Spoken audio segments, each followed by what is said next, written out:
وهذا كتاب أنزلناه مبارك فاتبعوه واتقوا لعلكم ترحمون. Segala puji milik Allah. Di pagi menjelang siang pada hari ini, alhamdulillah biidznillah wa qudratillah wa bi'izzatillah, kita bisa bermuajahah, berkumpul di tempat yang paling mulia di antara tempat yang Allah hamparkan di permukaan bumi ini dalam keadaan sehat wal afiyah. Mudah-mudahan duduknya kita di tempat ini menjadi asbab Allah menurunkan rahmat dan ampunan bagi kita semua. Amin. Salawat beriringan salam semoga tercurah limpahkan kepada baginda alam yakni habibana wa nabiyyana Muhammad sallallahu alaihi wasallam. Ibu-ibu yang saya hormati, mudah-mudahan dimuliakan oleh Allah Subhanahu wa taala.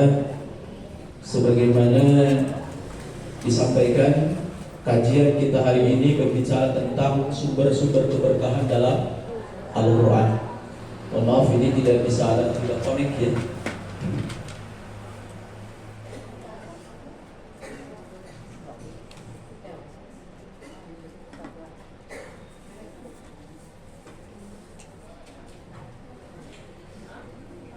Ibu penonton, kalau kita mau berbicara tentang keberkahan itu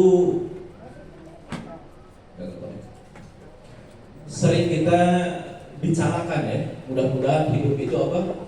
Berkah. Dan ibu, kalau ada seorang bayi yang baru dilahirkan dan kita disunahkan untuk mendoakan, doanya itu barakallahu laka fil mauhub. Itu doa kalau ada anak yang baru lahir. Gimana doanya? Barakallahu naon ibu. Lain paling semoga itu area doa ke apa?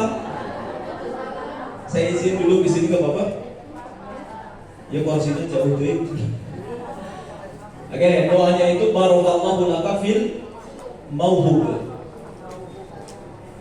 Jadi punten Bu, kalau ada tetangga kita yang baru melahirkan, cucu kita, anak kita yang melahirkan, itu doanya. Artinya apa? Mudah-mudahan Allah memberikan keberkahan kepada anugerah yang Allah berikan. Jadi kita mendoakan anak yang baru lahir itu mudah-mudahan menjadi anak yang diberkahi. Kita mau makan, itu minum, ada doanya. Gimana doanya?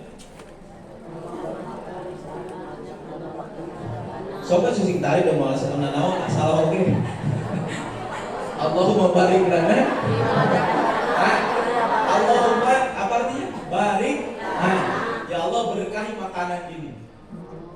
Nanti kenapa harus satu-satu? Makanan kalau diberkahi oleh Allah itu akan menjadi motivasi untuk beribadah. Tapi ada orang beres makan harum yang nanawan. Nah itu bukan keberkahan dari makanan dicabut oleh Allah. Dari keberkahan makanan itu, ibu bukan. Dari keberkahan makanan nanti akan menjadi nutrisi dan menimbulkan kesehatan kepada kita. Itu salah satu berkahnya makanan. Tapi ada orang habis makan, bukan menjadi nutrisi, bukan menjadi gizi, malah menjadi penyakit dalam tubuh kita. Nah itu artinya makanan yang tidak diberkahi oleh Allah. Makanya kita meminta kepada Allah yang tadi anak menjadi anak atau turunan yang berkah, makanan atau rezeki menjadi rezeki yang berkah. Kemudian anak kita menikah. Nah, menikah, ibu kalau ada orang yang nikah, doanya gimana? Halo, doa sih tarik atau doa sih tarik? Gimana Bu? Allah berikannya. Barakallahu laka wa baraka. Ah, iman. Sing tarik sing coba ya yang kena. Doa Bu, doanya. Barakallahu laka wa baraka alaika wa jama'a bainakuma bi khair. Ini saya rasanya 50% belum paham. Kebayang ke undangan sampai mau Sabtu Minggu. Doa mempelai tidak tahu. Barakallahu laka wa baraka alaika wa jama'a bainakuma bi khair. Mudah-mudahan engkau dalam kebaikan diberkahi, dalam ditimpa musibah tetap diberkahi, dan selalu berada dalam dan dikumpulkan dalam kebaikan. Itu doa dari Rasulullah untuk Ali bin Abi Thalib dengan Fatimah. Tolong ikutan doa yang tadi yang 3. Ya minimal kalau yang pertama, kalau yang kedua kita hafal ya, kalau mau makan. Ini kalau ada bayi yang baru lahir itu doanya. Yang kedua kalau mau apa? Menikahkan atau kita menghadiri acara pernikahan. Udah jangan doa yang lain-lain, itu doa yang langsung diajarkan Rasulullah. Jangan doa itu ya Allah sampai panjang, mudah-mudahan sing awet naon gitu. Kumaha raja. Udah kalimat yang tadi wa jama'a bainakuma fi khairin, dikumpulkan dalam kebaikan. Kalau tidak menghasilkan kebaikan dan rumah tangga itu lebih baik bisa. Simple kan? Makanya doa yang tadi itu doa yang sangat luar biasa. Kembali lagi berbicara tentang barokah. Jadi barokah itu Masya Allah ternyata mencakup tentang masalah turunan, berbicara tentang masalah rezeki, berbicara tentang masalah rumah tangga. Itu berbicara tentang masalah barokah. Ustaz, kalau dalam Quran ada gak yang disebut dengan barokah? Ternyata Quran itu berbicara tentang barokah satu dalam Quran. Ya. Barokah dalam Quran ditempelkan ayatnya berkenaan dengan sebuah kota yang disebut dengan kota Makkah Al-Mukarramah.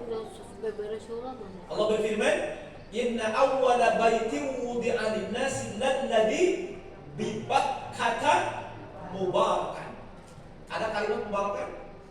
Nah, sesungguhnya rumah pertama yang dibangun dan diletakkan oleh Allah. Jadi kemudian Mekah itu, Ka'bah itu tidak diletakkan oleh manusia. Kebayang Allah sendiri yang meletakkan titiknya.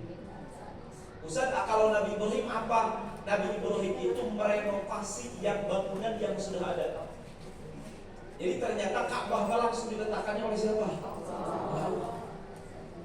Kemudian dalam ayat yang tadi saya tidak bisa tampilkan ayatnya.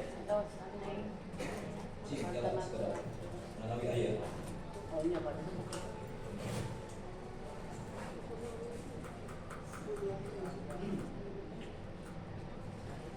Makkah ini bukan disebutnya dalam Quran Bakkah. Inna awwala baitin wudi'a lin-nasi lalladzi bi Bakkah. Jadi Quran itu ngomongnya bukan Mekah tapi apa? Bakkah. Bakkah itu artinya menangis. Jadi Mekah itu sering Allah menyebutkan kalimatnya apa? Bakkah. Kenapa? Bu, angkat tangan yang pernah ke sana. Anu terus kali itu ayah angkat tangan. Kalau itu subur atau angkat tangan yang pengen ke sana. Bu, tempat menangis paling indah di sana. Kerasa kan? Yang sudah, punten Bu, lihat Ka'bah aja. Gak usah dibikin sandiwara, nangis sendiri. Ketika kita melihat Ka'bah pertama kali, udah nangis. Mau pamitan lihat Ka'bah, nangis. Dan nangisnya itu nikmat banget. Di Arafah, Bu, di Arafah. Ya. Kebayang ya, di Arafah itu 2024 kemarin, itu panasnya sampai 20 derajat lebih. Dan saya perhatikan seluruh jamaah, kebayang gak? Biasanya kemarin itu saya datang ke malam-malam itu, malam tanggal 9. Udah ada di situ. Jadi waktu sholat subuh itu kita sholat subuh berjamaah, kemudian itu sudah di Arafah, diistirahatkan jemaah itu. Ibu dan bapak silakan istirahat sampai dengan jam 9 pada dibangunin. Dari jam 9 tuh matahari mulai panas, masuk ke jam 10 dan mulailah mereka bertalbiyah, beristighfar, dan sampai dengan terbenam matahari. Rasanya dan air mata itu tidak berhenti. Ibu coba lihat saja begini itu berpepanasan itu. Boro-boro itu kepanasan dulu ciri. Tapi di Arafah nangisnya itu Masya Allah. Ada orang yang nangis seterang-terangan begini sambil mengangkatkan kedua tangan. Ada orang yang menangis begini, semua menangis. Dan ternyata kata Allah, Makkah itu adalah Bakkah, tempat menangis yang paling indah. Mudah-mudahan bisa ke sana. Amin. Tadi insya Allah gacang. Kayak kakak bangsa marana.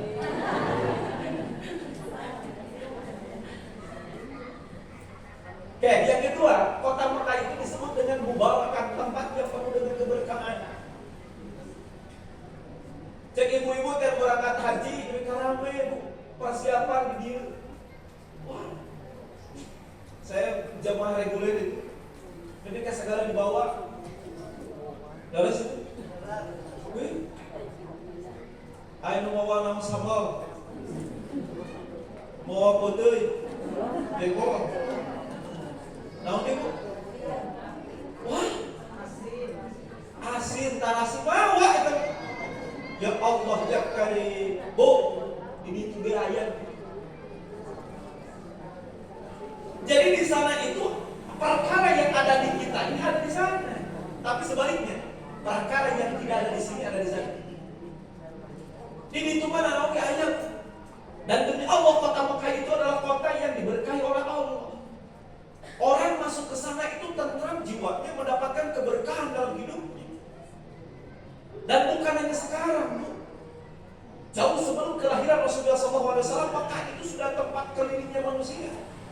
Sampai-sampai kita tahu ada seorang raja yang bergubernur dari Yaman, namanya Abroha. Dia itu bikin proyek bangunan gede-gedean di Yaman dengan harapan orang itu bakal datang ke tempat itu. Apa yang terjadi? Tempat itu sepi pengunjung. Padahal megah. Ibu, saya kasih tahu Ka'bah itu tidak megah-megah banget. Biasa aja. Cuma batu pakai kain. Kalaupun orang Indonesia harus sendiri sangat gampang dan mudah. Tapi di situ bukan berbicara kemewahan. Di situ ada penghambaan antara perjumpaan dengan makhluk, dengan Sang Khalik. Nikmat banget kalau kita curhat dengan Ka'bah. Itu yang tidak dimiliki oleh di tempat manapun. Makanya benar, kalaulah haji itu panggilan Allah, umroh itu panggilan Allah. Kalaulah panggilan manusia, tak mungkin manusia berkumpul dalam satu titik sejumlah seperti itu. Nah ini keberkahan kota apa ini? Nah maka belum.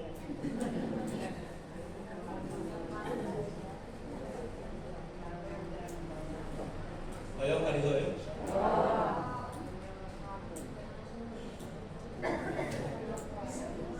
Bayang payung-payung Madinah. Madinah itu sederhana. Sederhana. Kalau ibu datang ke Eropa, banyak bangunan yang jauh lebih megah dibandingkan dengan Madinah. Tapi Madinah adalah Madinah. Dengan kekhasannya Allah mampu menenteramkan jiwa kita. Kenapa? Karena tempat itu sekali lagi adalah tempat yang diberkahi. Manapun tempat beda, ini tempat yang Allah curahkan keberkahan di tempat itu. Maka Allah mengatakan tempat itu adalah tempat yang diberkahi oleh Allah Subhanahu. Siapapun yang pengen berkah datang ke sana. Rasul mengatakan tabi'u bainal haji wal umrah, selang-selinglah antara haji dengan umrah. Ya, kalau kita sudah melaksanakan ibadah haji, kalau mampu umrah, maka karena kata Rasul sallallahu alaihi wasallam, sesungguhnya umrah dan haji itu bisa mampu menghilangkan dosa yang ada dalam jiwa kita dan mampu menghilangkan kefakiran yang kita rasakan.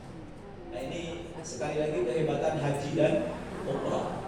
Jadi keberkahan itu ada di kota mana, Bu? Kota Mekah. Yang kedua, keberkahan itu dalam Quran. Wa hadza kitabun anzal. Perhatikan itu kalimat mubarakahnya ya. Wa hadza kitabun anzalnahu mubarakun fattabi'uhu wattaqu la'allakum turhamun. Wa hadza, dan kitab ini yaitu kitab Al-Qur'an. Kitabun, sebuah kitab, anzalna, kata Allah, aku yang menurunkannya, mubarakun, yang di dalamnya terdapat keberkahan. Jadi yang kedua, sumber keberkahan itu apa? Aneh, ada orang pengen hidup berkah, tidak pernah baca Quran. Pertanyaan besarnya, berkah dari mana keluarganya?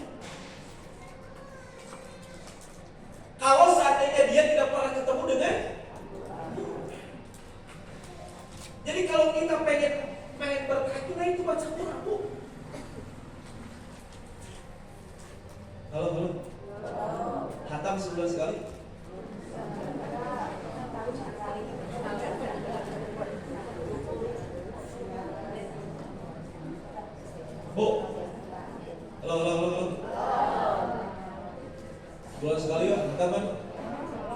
Serius. Bu, perhatikan ya. 1 juz itu 10 lembar. Berapa lembar? 10. Bismillahirrahmanirrahim. Mathaluhum kamathalil ladzi istawqada naran falamma adaa'at ma hawlahu dhahaba Allahu binurihim wa tarakahum fi dhulumatin la yubsirun. Summun bukmun 'umyun fahum la yarji'un. Aw kasayyibin minas samaa'i fihi dhulumatun wa ra'dun wa barqun yaj'aluna asabi'ahum fi adhanihim minas sawa'iqi hadara al-maut wallahu muhitun bil kafirin. Bu, irama yang itu 1 lembarnya itu 5 menit. Paling telat 6 menit. 1 lembar. Berarti kalau ibu dulu tadi nunggu ya di sini 12 menit dapat 2 lembar. Masalahnya kalau 5 kali 10 berapa, Bu? 50. Kalau 6 kali 10 60 menit itu berapa jam? 1 hari berapa jam? Coba, Bu, untuk Quran 1 jam aja. Untuk HP kita berapa jam?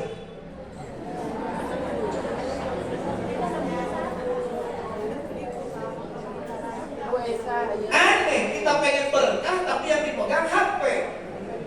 Mana jaminan HP kita memberikan keberkahan dalam hidup? Mana HP kita memberikan solusi dalam hidup? Enggak loh, Bu. HP kita tidak pernah memberikan ketentraman dalam hidup. Yang ada justru menjadi sumber penyakit dan masalah. Banyak orang yang pun gara-gara HP itu Masya Allah memiliki masalah.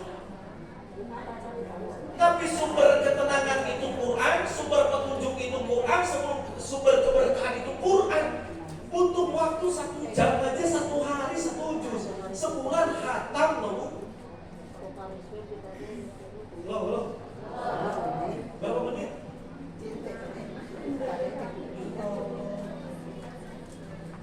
Bu, masuk masjid atau ibu pun di rumah duduk sebelum dan sesudah. Sholat itu 1 hari berapa kali yang wajib? 5. Udahlah sebelum zuhur 5 menit, setelah zuhur 5 menit. Itu beres. Nanti asar tambah lagi. Udah, punten. Artinya setiap waktu sholat kita 2 lembar, maka punten kita akan sampai 1 hari 1 juz. Baru hidup berkah. Ada orang pengen berkah, ke Mekah belum pernah, baca Quran belum pernah, lantas mengatakan keberkahan dari mana itu keberkahan? Halo, siapa baca Quran? Ayo nama siap, tapi keluar ini. Ya Allah, kan HP diri. Benar nggak, Bu? Quran itu tidak bisa dirubah. Quran tidak bisa kalau ibu pengen merubah Quran itu legal. Kalau mau, dilegalin sama Allah. Tapi harus benar. Kata Allah, kalian kalau pengen kalau ragu kalian bahwasanya Quran itu sabda baginda Rasul, kan orang Mekah mengatakan ini ucapan Nabi Muhammad. Sampai Quran mengatakan kalau benar ini ucapan Muhammad itu berarti manusia. Kalian juga berarti bisa. Nabi Muhammad itu tidak pernah sekolah, maka beliau itu tidak bisa menulis dan baca. Ummi. Beliau ini kebayang gak? Sama sekali tidak bisa baca dan sama sekali tidak bisa menulis. Itu Rasulullah. Tapi tiba-tiba keluar bahasa yang sangat luar biasa. Sementara di belahan sana, orang Arab itu sastra Arabnya tinggi banget. Maka Quran diturunkan di tempat yang sastranya paling tinggi. Dan Allah mengatakan, kumpulkan kalian semua yang ahli bahasa, baik dari golongan jin atau manusia, bikin seperti Quran, mampu nggak kalian? Tidak bisa. Akhirnya kata Allah, udah kalau kalian satu Quran nggak bisa, 10 surat aja deh. Diturunin Allah, ternyata 1 surat pun tantangannya nggak bisa. Kata Allah, udah kalau begitu 1 surat aja. Faktu bi suratin min mithlih wa da'u syuhada'akum min dunillahi in kuntum shadiqin. Ajak bukan semua teman-teman kalian untuk mendatangkan 1 surat seperti Al-Quran. 14 abad yang lalu tantangan itu datang, hingga sekarang belum ada yang mampu membuat seperti. Maka kesimpulannya kita tahu Quran tidak bisa dirubah, tapi Quran bisa merubah. Sekali lagi, Quran bisa. Bu, kota suci dulu itu 2, 1 Mekah, 2 Punten Al-Aqsa. Sekarang jadi berapa? Jadi 3. Al-Aqsa ini jadi kegeser. 1 kota suci itu Mekah, yang kedua Madinah, yang ketiga kenapa ada Madinah? Karena Quran diturunkan di Mekah dan Madinah. Itu salah satu kemuliaan kota Mekah Madinah. Bu, berabad-abad dari zaman dulu, itu bulan yang dimuliakan itu bulan Muharram. Nabi Adam diterima taubatnya oleh Allah bulan Muharram. Nabi Nuh alaihissalam diselamatkan oleh Allah bulan Muharram. Nabi Musa pun sama bulan Muharram. Nabi Isa pun sama bulan Muharram. Tiba-tiba datang Rasulullah. Kenapa hari yang termulia itu tiba-tiba jadi Ramadan? Bulan yang termulia itu jadi Ramadan. Ternyata Ramadan itu awal bulannya Allah menurunkan Al-Quran. Jadi sekali lagi Bu, Quran mah bisa merubah, tapi tidak bisa aduk-adukan hukum hakim yang merubah Quran mah biasa. Tapi buku dan waktu bisa berubah, tempat bisa berubah, jauh lebih mulia. Itu gara-gara Al.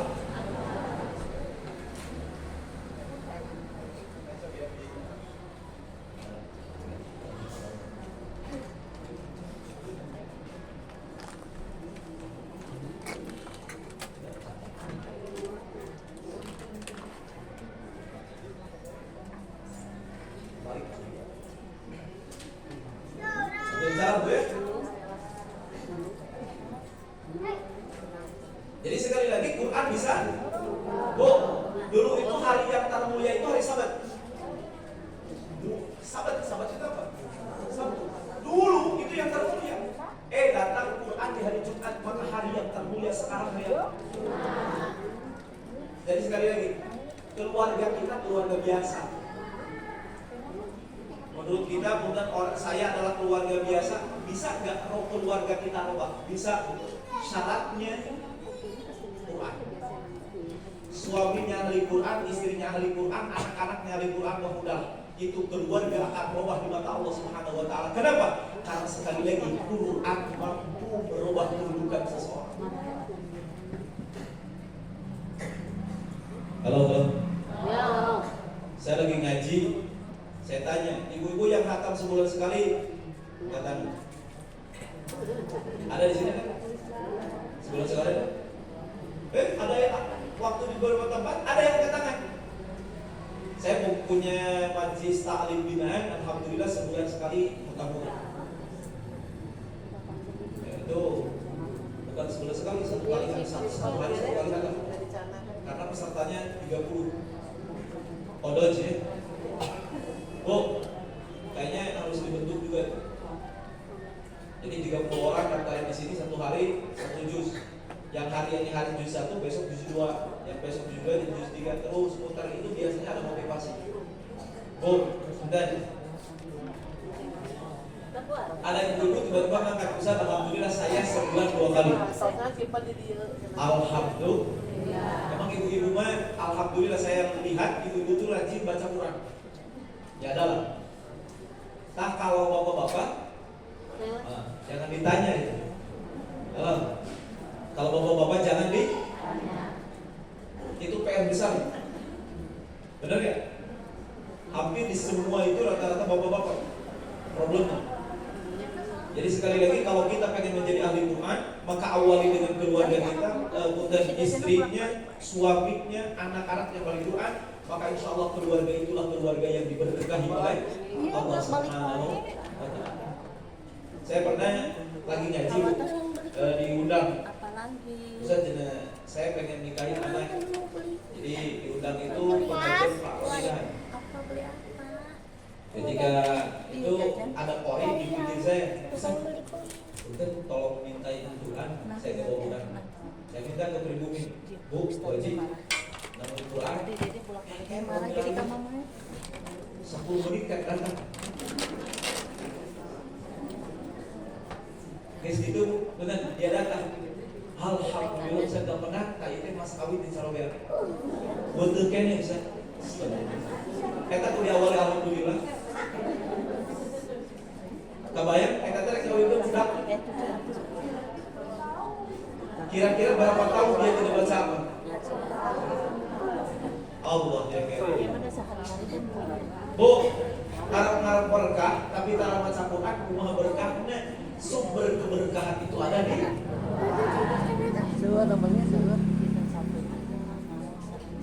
selanjutnya baca Quran.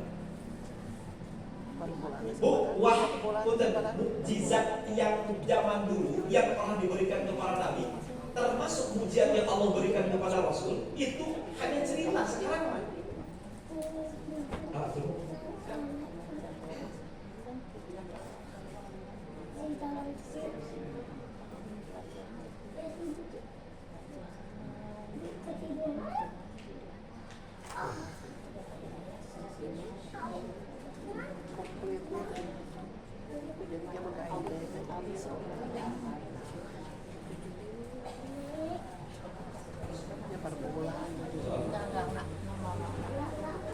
Tinggal Bu.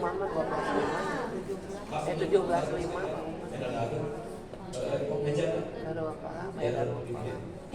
Salam, Darussalam.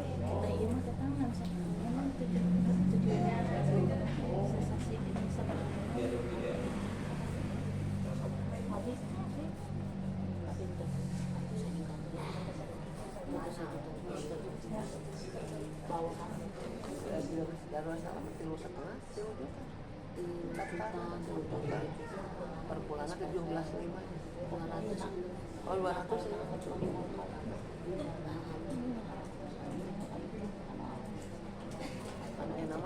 Ibu kemana? Ayo nama koyong siapa? Koyong di tos biasa di teh baru dapat.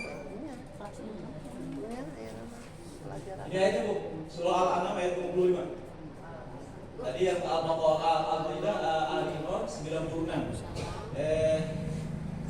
Ya 96 ya. Al-Imran, yakni Al-An'am ayat 51:5.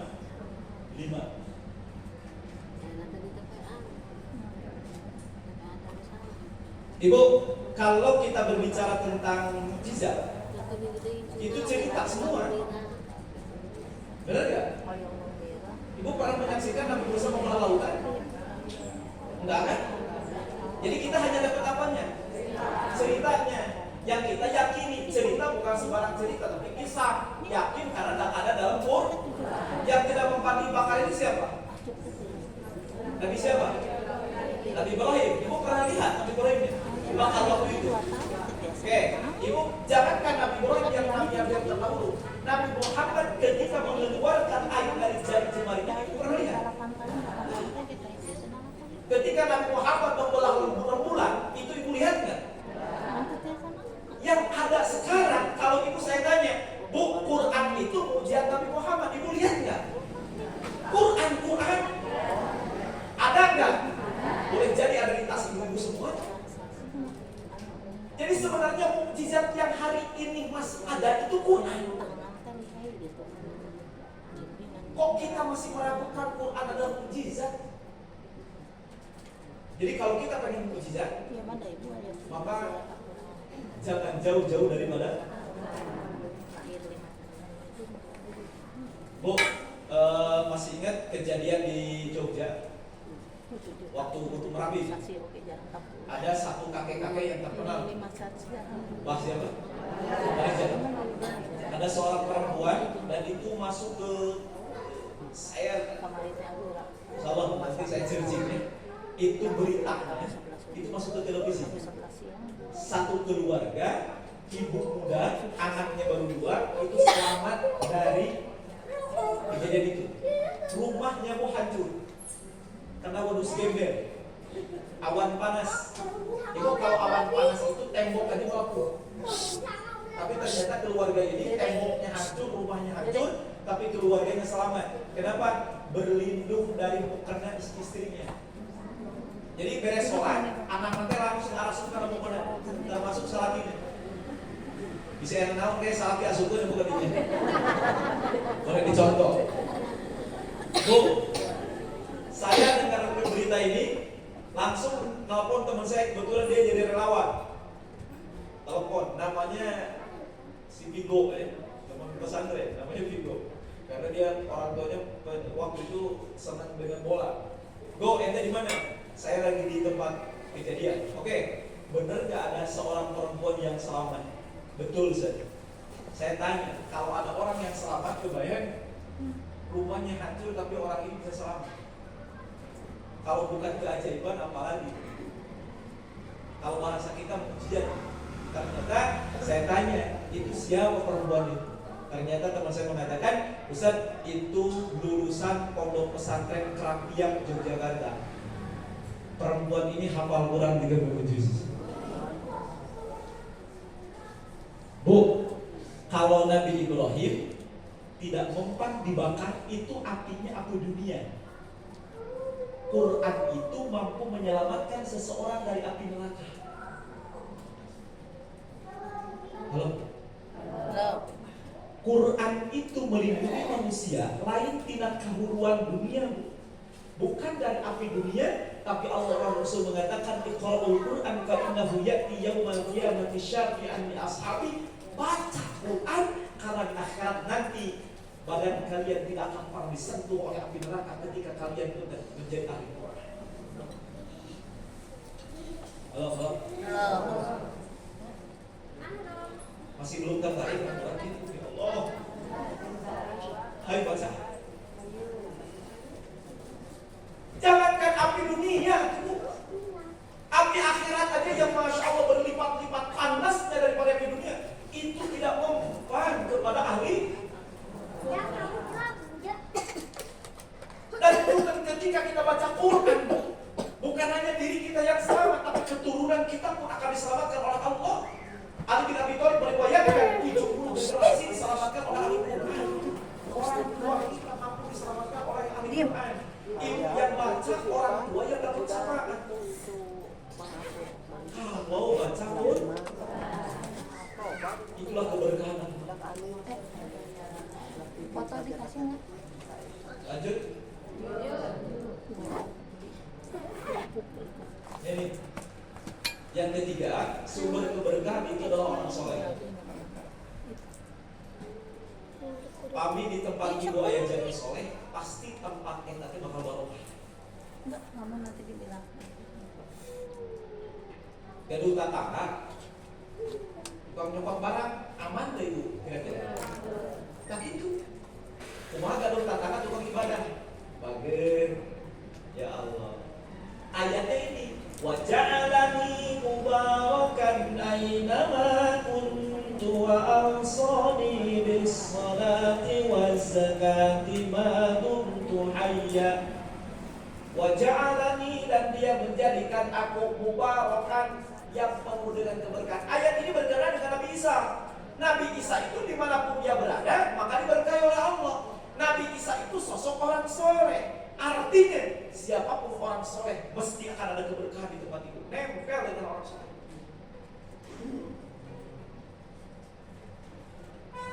Ada yang tahu Sidogiri, Pondok Pesantren Sidogiri di Jawa Timur? Ibu, pondok pesantren itu santrinya 75.000. Sebenarnya di Kediri ada lagi pondok pesantren yang sama, hampir sama ya, santri 60.000. Bu, saya lihat masyarakat di sekitar pondok pesantren ini ekonominya bagus. Kebayang di Ciwarung diserang santri, ada 75.000 didatangkan ke 1.000 jelema kan mudah. Masya Allah. Pondok pesantren ini pernah ramai kemarin Sidogiri karena dia mendapatkan sumbangan dari pemerintah 20 miliar. Ibu kalau dikasih 20 miliar cuma gede. Oh, ternyata pondok pesantren itu nolak. Ditolak. Ketika pada saat itu padahal Menteri Agama yang datang dikasih, kemudian ditolak. Kata pengurus pesantren, mohon maaf kunjungannya kami terima, tapi mohon maaf ini berikan aja kepada pondok pesantren yang lain. Wartawan kan usir nanya, kenapa dana segini ditolak? Apa jawaban pondok pesantren itu? Kami sudah punya dana simpanan 5 triliun.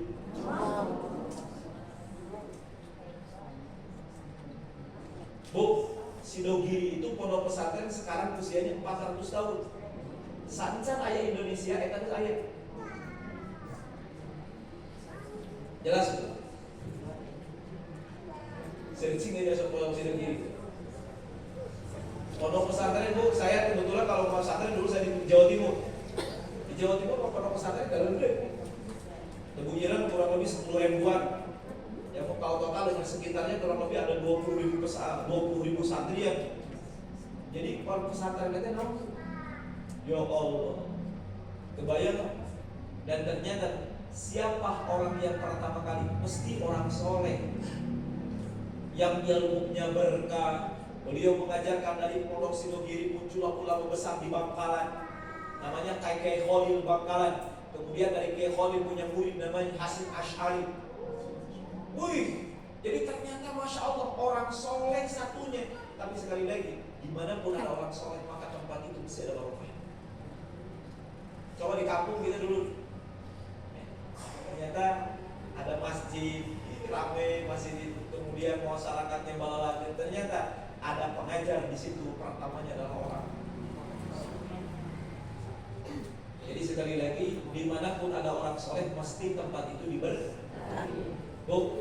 Madinah selain tempat turunnya Quran, Madinah menjadi tempat yang diberkahi karena di tanah itu ada manusia tak mulia, yaitu baginda Rasulullah Muhammad dibaringkan di tempat itu, dan beliau pun pernah tinggal di tempat itu. Maka Madinah dulu namanya Yasrib. Apa namanya?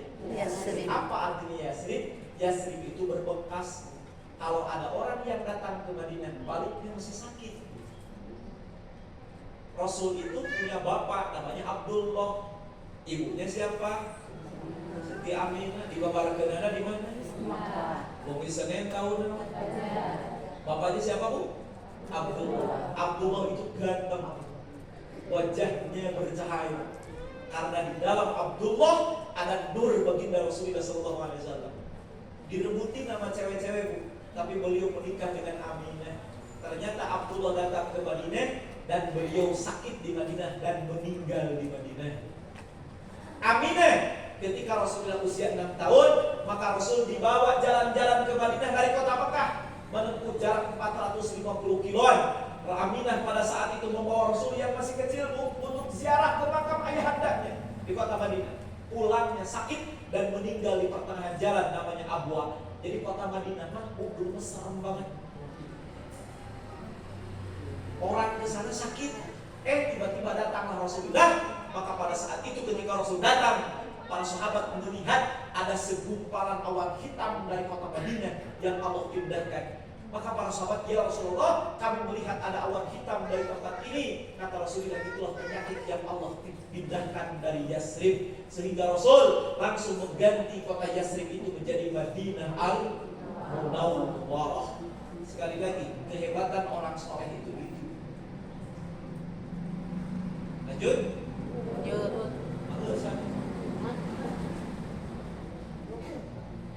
Wa nazzalna minas samaa'i ma'an mubarakan fa anbatna bihi jannatin wa habbal hasid. Kami turunkan dari langit air yang diberkahi. Kami di Madinah, di Makkah, kalau air hujannya garam hujanan. Orang Indonesia banyak sedikit. Bari di Pararayu, lalu Pak, orang sana itu kalau ada maksud hujan. Kenapa? Mereka sambil melihat ke langit mengatakan alhamdulillah. Allahumma shalli ala Nabi, ya Allah, berikan kemanfaatan dari air hujan ini. Bu, mereka tahu air hujan itu air yang diberkahi oleh Allah. Ada kurang? Mindset kita kalau kena hujan, namun Bu, tolong hilangkan mindset itu. Kalau hujan itu ternyata berkah. Kita usah memutus hujan sekali karena mindset kita udah dilatih begitu. Bu, anak saya itu kalau hujan itu minta hujan-hujanan. Udah dari kecil. Sekarang udah kelas 2, ada yang kelas 4. Saya izinin. Silahkan. Tidak pernah sakit. Kenapa? Karena mereka asik. Sebenarnya anu bikin penyakitnya karena udah menganggap air hujan adalah. Ibu, ada yang senang tanaman nggak? Ada yang senang tanaman? Oke. Kalau yang senang tanaman ya Bu, sebetulnya saya di Cibubur Bu. Ada yang pernah ke Cibubur kan ibu-ibu ya? Bagian. Bu, saya di Cibubur kan lahan gede. Saya di sana banyak yang ditanam. Ketika kemarin musim kemarau, itu seluruh anak santri itu nyiram. Bu, disiram terus-terusan. Tapi tiba-tiba satu hari kena air hujan beda loh Bu. Benar nggak? Nah itulah air yang berkah. Dibandingkan sama-sama air loh Bu. Kita punya tumbuhan, disiram tiap hari. Ketika datang hujan berhenti Bu. Lihat perkembangan dan pertumbuhannya beda ketika disentuh oleh air hujan. Kenapa? Karena air ini mampu menumbuhkan sesuatu yang tidak bisa tumbuh hanya dengan air biasa. Saya punya ijazah. Kalau ada suami istri yang sudah lama menikah tidak punya turunan, salah satu ijazahnya coba suami istri hujan-hujanan. Serius. Kenapa? Karena dalam tubuh ini boleh jadi ada sel yang masih tertutup. Tiba-tiba dengan air hujan itu, kemudian si sel itu berkembang dan tumbuh. Jadi Bu, halo. Jadi gimana kalau air hujan itu kalau dicarikan hujan deui. Kaitan bikin penyakit. Padahal air hujan itu air apa? Berkah. Ya Allah. Bu lihat, saya itu kalau lihat memandang tumbuhan ketika musim hujan, itu tumbuhan itu kayak apa gitu. Sempurna gitu. Bu, coba bandingkan tumbuhan ini umpama nih, habis kemarau ya. Ada pohon habis kemarau. Tiba-tiba pas datang hujan ini, lihat hijaunya beda. Datang air hujan, Masya Allah, kayak gembira banget gitu. Nah sekali lagi karena air hujan adalah air keberkahan. Kata Rasulullah, kalau kalian pengen merasakan rezeki yang paling halal di antara rezeki yang Allah turunkan, buka mulutmu ketika musim hujan. Nah, itu kan rezeki pang namanya. Pang berkahna jeung pang halal. Jelas ya? Oke. Mundur ke belakang. Kita tuh, apa yang disebut dengan berkah? Aya naon kan? Naon kerek kehujanan sok. Bu, definisi barokah itu ini. Apa yang disebut dengan barokah? Barokah itu wajudun khabir wujudillah. Barokah adalah tentara yang tak nampak dan dia merupakan tentara-tentara. Aneh ya tidak Bu? Kalau orang sudah terserang keberkahan, beda. Hidupnya beda. Tetangga punya anak, kita punya anak. Tapi di antara si A dengan si B, siapa keturunan yang diberkahi? Sekolahnya boleh jadi sama, di tempat yang sama. Tapi tiba-tiba anaknya menjadi anak yang soleh, yang satu susah banget menjadi anak yang soleh. Itu bedanya di berkahnya Bu. Si A sama mengkonsumsi makanan ini, dan kita rata-rata makan kan sama. Benar gak? Kok bisa yang si A tiba-tiba menjadi sehat, yang ini menjadi penyakit? Sekali lagi boleh jadi itu karena keberkahan yang berbeda. Apapun yang kena berkah, berkah itu seperti mesin pendorong menuju kepada kebaikan, itulah yang disebut dengan berkah. usia seseorang sama-sama hidup di dunia, tapi kualitas yang diberkahi beda. Satu hari 24 jam sama, satu bulan 30 hari sama, satu tahun 360 harinya sama. Tapi ternyata si A sudah melakukan kebaikan banyak banget, tapi si B melakukan santai-santai aja. Kenapa? Di situ ada keberkahan yang berbeda dari Allah Subhanahu. Mudah-mudahan kita diberkahi oleh Allah. Amin. Lanjut.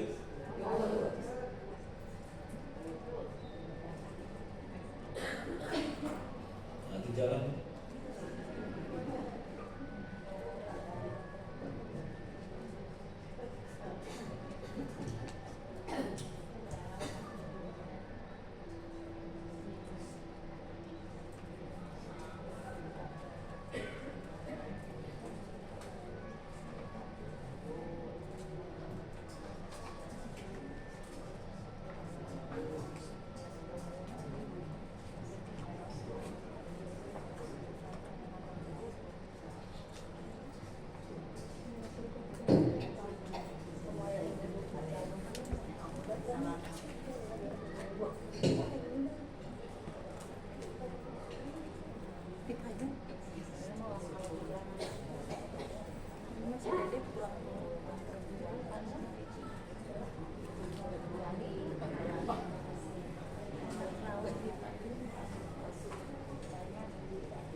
Abis kami mana yang bisa didengar?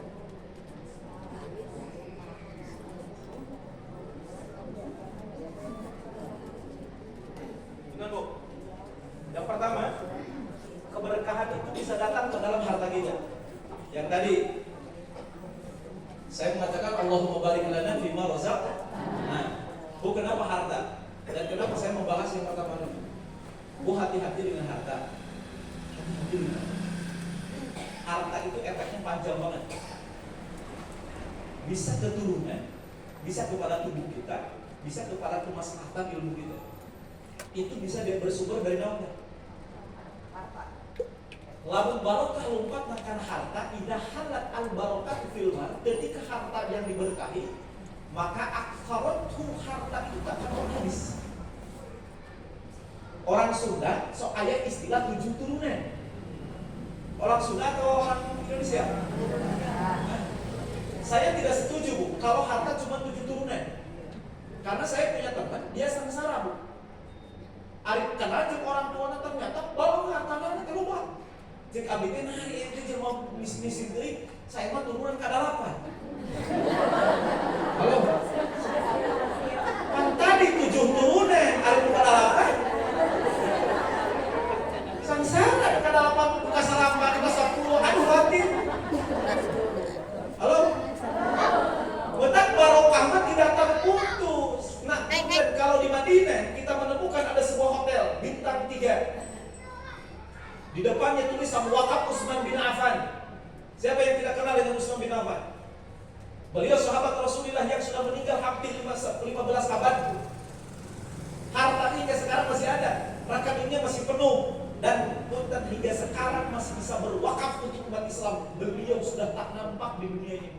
Itu hebatnya harta ketika diberkahi oleh Allah. Jelas? Bu, harta sekali lagi itu berefek kepada siapa? Turunan bisa? Suami. Kenapa ibu harus motivasi suami kita supaya memberikan rezeki yang halal? Lain asal mau duit.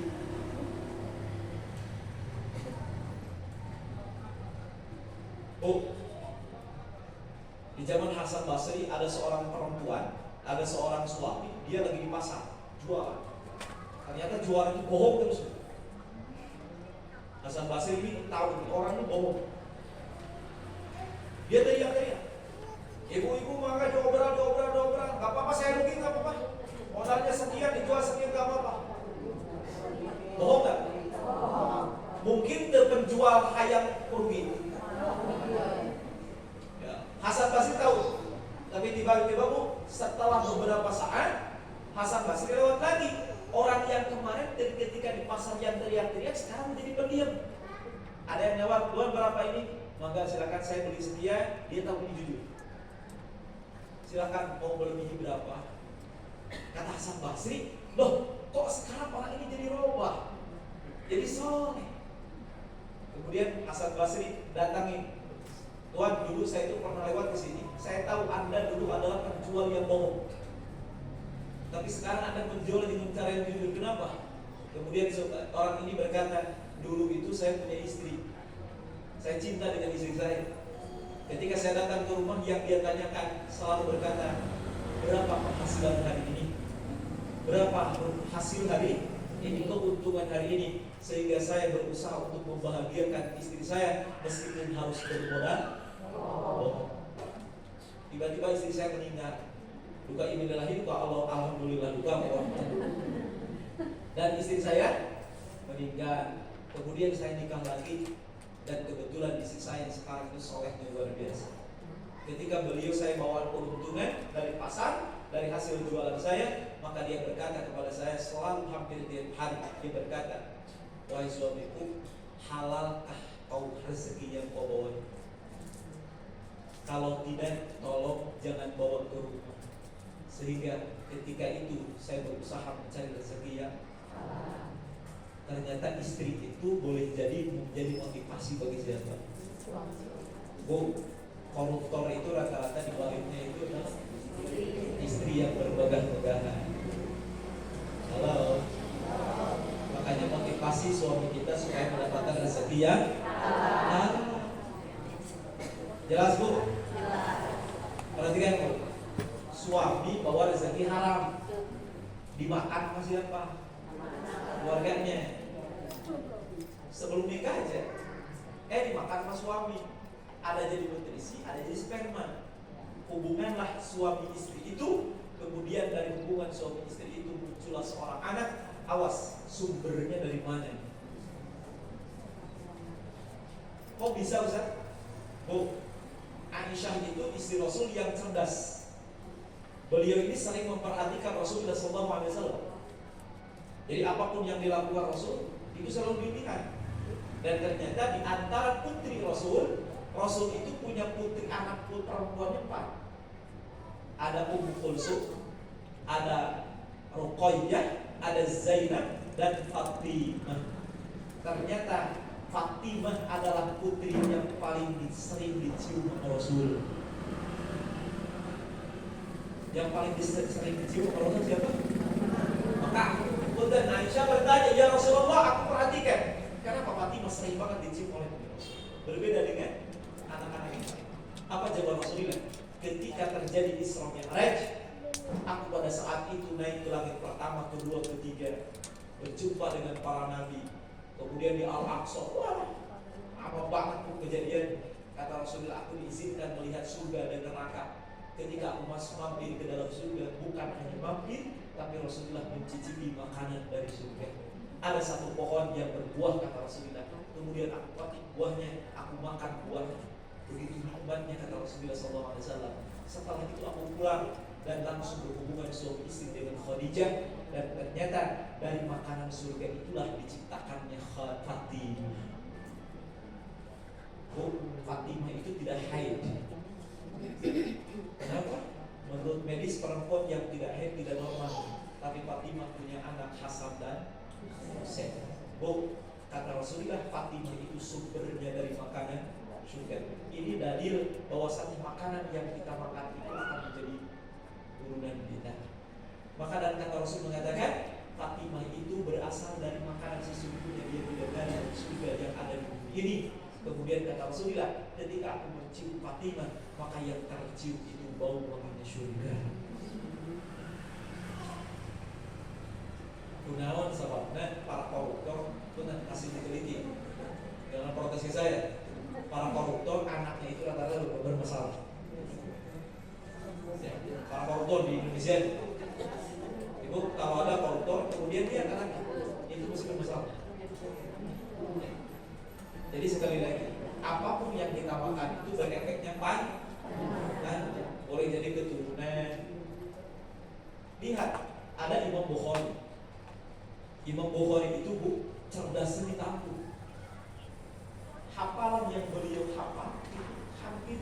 lupa. Sabaliknya udah.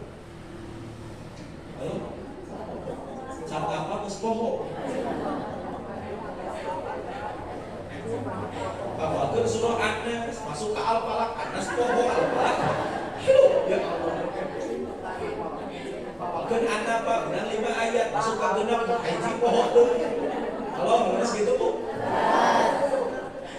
Bu, lihat Imam Bukhari itu ngapalingnya hadis bukan Quran. Kok hadis Ustaz? Itu ngapalin hadis itu jauh lebih sulit ketimbang ngapalin Quran.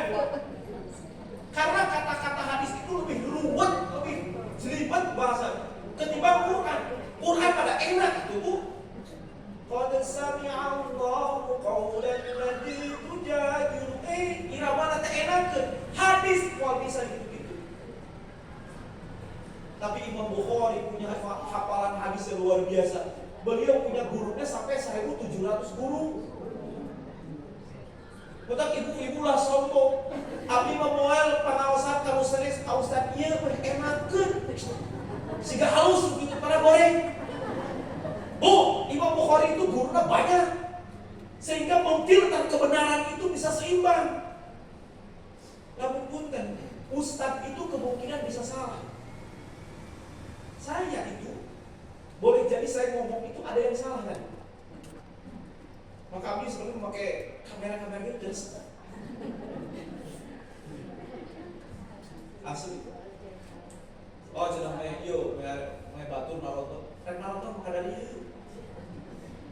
Bu, Ustaz itu kemungkinan salahnya sama. Lamun cek ibu teh abdi mah moal berguru kecuali kepada Rasul, wajar dan pantas. Karena Rasul itu ucapannya berwahyu dari Allah. Tapi kadang-kadang kalau Ustaz mudah ulah resep itu hiji Ustaz moal kan lain aku maka ieu pokoknya. Aya begitu? Kita kamu Ustaz galak, eta murid leuwih galak. Naras Bu. Kita ngapunten hidup zaman sekarang untuk mendapatkan kebaikan itu, untuk mendapatkan ilmu, cari aja dari bermacam-macam. Saya itu buku jemaah saya nggak pernah ngomong tos ibu-ibu lah kemana kalian jika abinte. Saya sampaikan kalau perlu ngaji ke yang lain, ngaji ke yang lain. Untuk apa?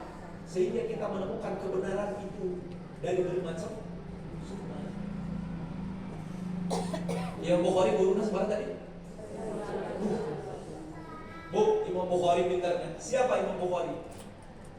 Beliau mah kalau mencari ilmu satu hadis itu bisa berjalan ratusan kilo. Berarti butuh dana ilmu luar biasa, Bu. Dengan cara apa beliau? Ternyata Imam Bukhari itu jadi beunghar. Nu beungharna ayah handaknya. Ayahnya Imam Bukhari itu saudagar kaya.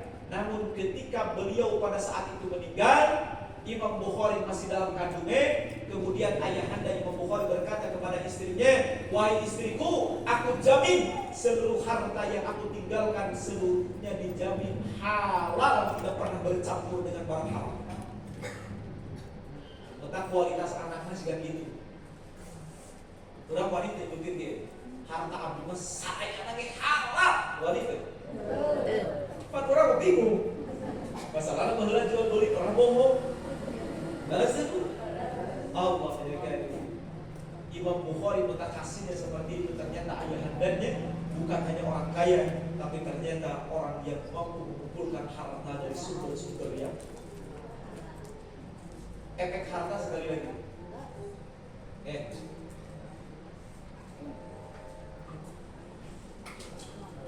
Jadi keberkahan itu bisa turun kepada harta, jasad kita. Bu, makanan. Makanan dimakan. Ternyata ada orang yang ketika makan itu bukan menjadi sehat, malah jadi naon? Kenyang.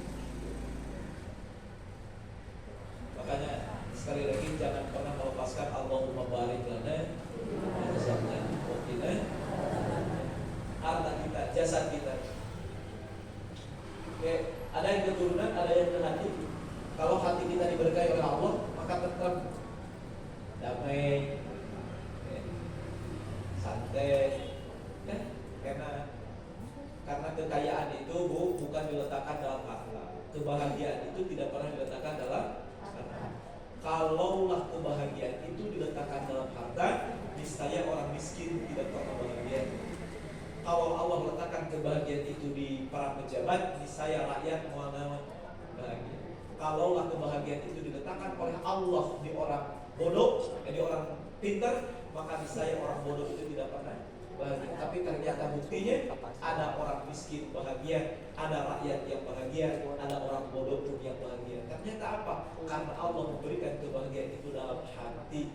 Itulah hati yang diberkahi oleh Allah. Ilmu yang bermanfaat. Saya sedikit. Dia berikan tamu saya. Saya Maksudnya? Sebelas. Oke. Bu, indikator. Kalau punya harta, ternyata ibu makin kona'an. Nah, itulah tanda berkah. Apa kona'an itu? Apa kona'an itu? Nerima pemberian, merasa cukup. Udah. Andani huwa aghna wa aqna. Dialah yang telah memberikan kekayaan dan kecukupan. Allah menciptakan miskin kan? Nah, yang Allah ciptakan apa? Kaya dan apa? Cukup. Terus siapa yang miskin? Orang yang tidak pernah merasa cukup, itu orang miskin. Terus ada orang bukan sudah punya mobil, dia melihat ada mobil yang lebih mewah, pengen, nah itu orang miskin. Karena dia selalu pengen punya orang lain. Dan itulah kata Rasulullah SAW, Allah akan menjadikan kemiskinannya di antara dua kelompok mata. Dan cukup. Dan manusia maupun ayat cukupnya, langsung. Suami ibu bukan umpamanya gajinya per bulan 5 juta. Bercita-cita, jika ada suami saya kalau 10 juta, ternyata dia 10 juta, hayang nama nih. Cukup mah. Sehingga kata Rasulullah SAW, seandainya satu manusia diberikan satu gunung dari emas, cukup mah. Ini saya akan minta gunung yang lain dijadikan emas yang kedua. Anhakumut hatta zurtumul maut. Sibuknya ngumpulkan, tapi ternyata insya Allah. Bu, hati-hati, apapun yang hari ini kita miliki, manusia akan merasakan 4 renggutan dalam hidupnya. Apa renggutan? Renggutan dicatat secara paksa. Kita renggut, lamun cek orang Sunda dinaon, direbut. Manusia akan merasakan 4 renggutan. Pertama, malaikat sakaratul maut yang akan merebut ruh kita. Bebeja heula mah? Nanya heula. Ibu tos ya? Itu deh. Enak betul Bu, kamu ngomong gitu kan orang nanya, "Acan anjing deui we." Datang deui anjing deui we. Terus gitu. Nanya heula teh. Di kumaha Bu? Saya yakin mulai dari yang terdepan sampai terbelakang lalu ditaruh siap, yang mulai siap. Maka kalau ustad ngomong ke sakaratul maut, ulah ningali ka ibu ke sekolah. Tinggali jika ada si gue tanggal tuh gitu. Bari geus nyarane gitu kan dibari dek. Bu, mawat mah teu ngeunang naon? Direnggut siapapun bisa. Yang kedua, renggutan itu renggutan harta yang akan diambil oleh ahli waris kita. Ahli waris mawat kalau galune, wah, cium, langsung bagi-bagi. Ngobrol heula, kadang itu sudah otomatis harta jatuh kepada ahli waris. Yang ketiga, renggutan belatung-belatung yang akan memakan tubuh kita. Mual ayam ganteng, mual ayam gelis. Berbaring kita di malam kubur. Berapa hari setelah itu manusia meninggalkan kita. Setelah kita akan ditanya oleh para malaikat, maka yang pertama kali mengeluarkan keluar itu adalah pecah itu mata kita. Kemudian perut kita membengkak, meledak pada saat itu. Keluarlah belatung pada saat itu, dia makan tanpa ada izin terlebih dahulu. Renggutan ketiga, Rebutan yang keempat, musuh kita di akhirat yang akan mengambil amal kita tanpa memberitahu kepada sang pemilik. Ustaz, saya mah tidak punya musuh. Bu, musuh kita itu orang yang pernah kita zalimi. Katakan yang pernah diomongkan kurang, kita jadi musuh ke dia akan ngambil amal kita. Ada orang yang sholatnya rajin, puasanya rajin, tahajudnya rajin, duhanya rajin, zakat sedekahnya rajin, tapi tiba-tiba di mata Allah diambil amalnya oleh orang yang tak dikenal. Dia bertanya, ya Allah, dia ngambil amalku ya Allah. Kata Allah, ya saya biarkan ini. Kenapa ya Allah? Dia dulu orang yang pernah kau bicarakan aib. Halo? Aku lalu ngomongkan Betul. musuh gitu. Oh, harta yang berkah pasti digunakan pada jalan yang baik. Namun kedua hartosnya dipakai naon? Segernya. Nah dipakai wae sedekah, oleh jalan-jalan wae. Tidak cepat habis. Terlindung dari hal yang merugikan, adanya ketenangan, manfaat jangka panjang. Saya pernah didatang ke Majalengka, diundang, jamaahnya itu di Bandung. Ustaz, nanti tanggal sekian saya undang ke Majalengka untuk peresmian masjid. Kata Cilabi ke Mangga, Pak Haji, barang dari sini, ngobrol biasa. Ternyata pas nyampe ke lokasi, Bu, ya Allah, itu orang Majalengka. Nyambut dari awal masuk sampai dengan tempat lokasi. Ternyata ada besi baru. Ternyata kata beliau yang undang saya, Ustaz, ini teh tanah ini dan sekitarnya adalah milik ibu saya. Beliau meninggal. Sebelum meninggal beliau berkata, silakan kalian bagi waris, tapi kalau rumah itu tolong jangan dibagi. Kalau rumahnya sudah tidak ada nanti, ada halaman depannya, bangunlah masjid oleh kalian. Mamah yang menyediakan tanahnya, kalian yang membangunnya. Anak nanti ayah genep saroleh kabeh. Alhamdulillah berdirilah masjid di tempat itu. Itu salah satu tempat yang benar diberkahi oleh Allah. Tanda harta, kadang-kadang orang gaduh harta.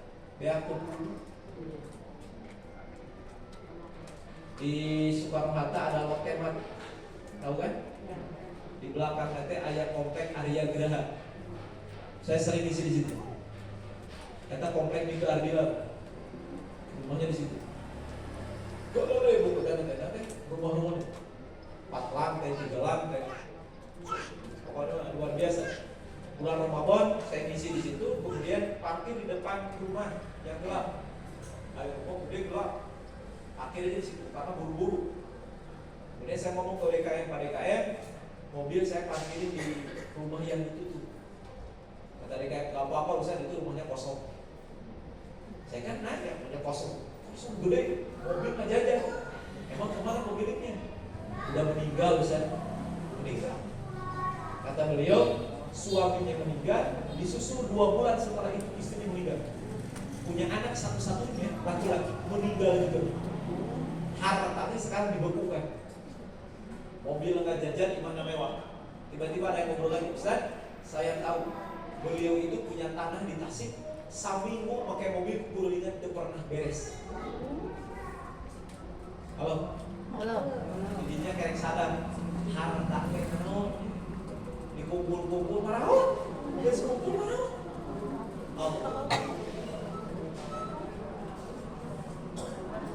Bisa ngaku-ngaku jadi ahli warisnya apa?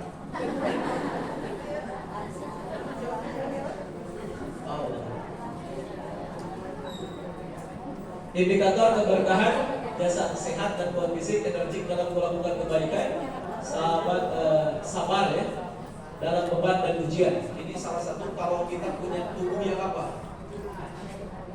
Bu, di kampung saya dulu ada nenek-nenek namanya Bi Anida. Saya kalau selalu ngomongin beliau, usianya meninggal di 120 lebih. Bi Anida. Beliau ini saumnya saum Daud. Khatam Quran 3 hari sekali. 1 hari itu 10 juz beliau. Tidak menggunakan kacamata. Di usia 100 sekian itu masih punten baca Quran cepat banget, lancar banget. Masaluhum kamatsali ladzi sawqada nawa falamma huwa mahaulahu dhahabah. Nenek-nenek lisannya masih cerdik. Ih, luar biasa. Resep. Tanam sebabnya kita boleh jadi keberkahan yang ada dalam jasad seseorang. Energik untuk melakukan kebaikan.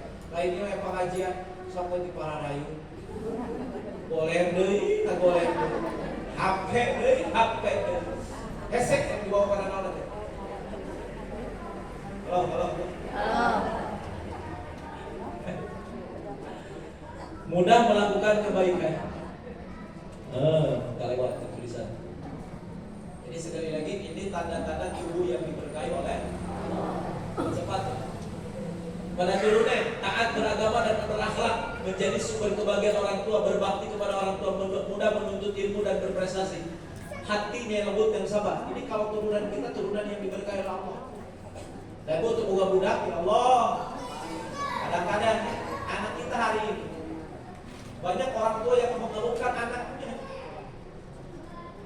Lewat ke hadapan kolotnya ada bawa-bawa punten. Allah. Boleh jadi itu turunan yang tidak diberkahi oleh esek ketika sholat. Tidak ngajak perang, nggak kolot. Padahal di kita naon. Lanjut, indikator hati berbahagia dan damai, ridho dengan takdir Allah, kecintaan berbuat baik, ketekunan beribadah, ikhlas dan beramal, hati yang bersih dari sifat negatif. Tidak pernah suudzon kepada orang. Itu salah satu tanda yang diberkahi Allah. Yang terakhir, ilmu, rendah hati dan berakhlak. Pemahaman yang mendalam, mengamalkan ilmu, sumber kebaikan diri dan orang lain. Semangat untuk belajar. Nanti boleh jadi keberkahan dalam mengenai pengawasan dan resep. Nah itu boleh jadi. Setelah itu diamalkan. Poin paling inti pengajian hari ini sok ketua amalkan baca Quran lah 1 hari 1. Siap? Belum hari ya? Siap? Allahumma rzuqna al-barakata bi kulli syai'. Mudah-mudahan Allah turunkan keberkahan dalam kehidupan kita. Bismillahirrahmanirrahim. Alhamdulillahirabbil alamin hamdan syakirin. Hamdan na'min hamdan yuwaffi ni'amaka bima zidaha rabbana lakal hamdu wa lakal syukru kama yanbaghi li jalali wajhikal karim wa 'azimi sultanik. Allahumma shalli wa sallim wa barik ala sayyidina Muhammad wa ala sayyidina Muhammad. Allahumma lakal hamdu wa ilaikal mushtaka wa antal musta'an wa la hawla wa la quwwata illa billahi al-'aliyyil 'azim. Allahumma inna nas'aluka bi anna nashhadu annaka anta Allah la ilaha illa anta al-samad alladhi lam yalid wa lam yulad wa lam yakul lahu kufuwan ahad. Allahumma rabbana ighfir lana ya Allah. Ighfir lana wa liwalidina warhamhum kama rabbawna shighara. Ighfir lana dhunubana wa kaffir 'anna sayyi'atina ya Allah wa tawaffana ma'a abrar ya aziz ghafar ya rabbal alamin. Ampuni dosa kami dan keluarga kami ya Allah. Ampuni dosa kami ya Allah. Tutup aib kami dan kesalahan kami ketika kau nampakkan seluruh kesalahan makhluk-makhluk di hadapan ya Allah. Wafatkan kami semua dalam keadaan husnul khatimah ya Allah. Wafatkan kami semua dalam keadaan husnul khatimah ya Allah. Wa tawaffana ma'al Allahumma rabbana wa atina ma wa'adtana 'ala rusulika wa la tukhzina yawmal qiyamah innaka la tukhliful mi'ad. Berikan kepada kami apa yang telah kau janjikan kepada rasul-rasul-Mu. Berikan kepada kami apa yang telah kau berikan kepada orang-orang saleh ya Allah. Berikan kepada kami apa yang kau berikan kepada kekasih-kekasih-Mu ya Allah. Bi rahmatika ya arhamar rahimin. Bi rahmatika ya arhamar rahimin. Allahumma rzuqna al-barakata bi kulli syai'. Curahkan kepada kami keberkahan dalam usia kami, keberkahan dalam harta kami, keberkahan dalam turunan kami, keberkahan dalam hati kami, keberkahan dalam ilmu kami. Allahumma qina bi halalika al-haram wa bi ta'atika al-maksiat wa bi fadlika amma siwa. Berikan kekayaan kepada kami ya Allah. Berikan kekayaan kepada kami dari sumber yang halal, palingkan dari sumber yang haram. Istiqomahkan kami dalam ketaatan, palingkan kami dari kemaksiatan. Rabbana atina fid dunya hasanatan wa fil akhirati hasanatan wa qina adzabannar. Bi fadlika subhana rabbika rabbil izzati amma yasifun wa salamun 'alal mursalin walhamdulillahi rabbil alamin. Istajib doa ya Allah barakatil Fatihah.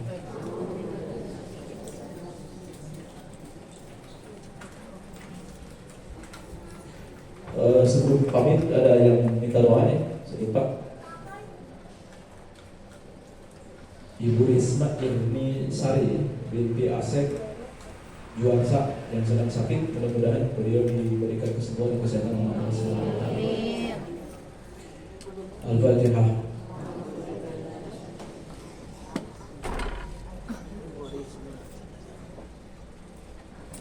Ikuti Bismillahirrahmanirrahim.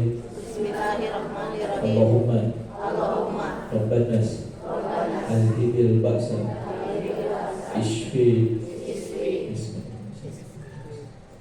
Anta Syafi Shifaan La yughadiru Saqaman. Mudah-mudahan beliau disahkan Allah SWT. Siapa tahu keluarga kita yang sedang sakit, mudah-mudahan disahkan Allah SWT. Mudah-mudahan beliau bermanfaat. Bila salah satu sakit